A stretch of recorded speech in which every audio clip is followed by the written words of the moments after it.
तुम्ही एकटे पडला आहात का? नाती तुटले आहेत का?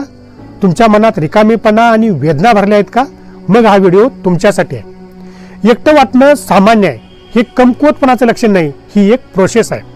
स्वतःला दोष देऊ नका. आपल्या भावना मान्य केल्या की बरं होण्याचा मार्ग सुरू होतो. यासाठी रोज 10 मिनिटं ध्यान करा, 10 मिनिटं चालणं किंवा व्यायाम करा.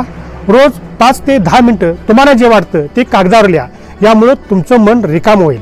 संबंध पुन्हा उभे करायचे असतील तर छोटे छोटे प्रयत्न करा. माफ करा किंवा वेळ ठरवून भेट घ्या.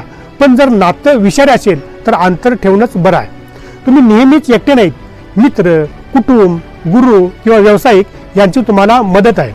मानसिक त्रास जादा असेल तर समुपदेशकाचा सल्ला घेणं चांगला आहे, दुर्बलतेचं लक्षण नाही. लक्षात ठेवा, काळ हाच सर्वात मोठा उपचार आहे. छोट्या छोट्या पावलांनी आयुष्य बदलतं. तुम्हाला हा व्हिडिओ उपयोगी वाटला असेल तर लाईक करा, शेअर करा आणि फॉलो करा.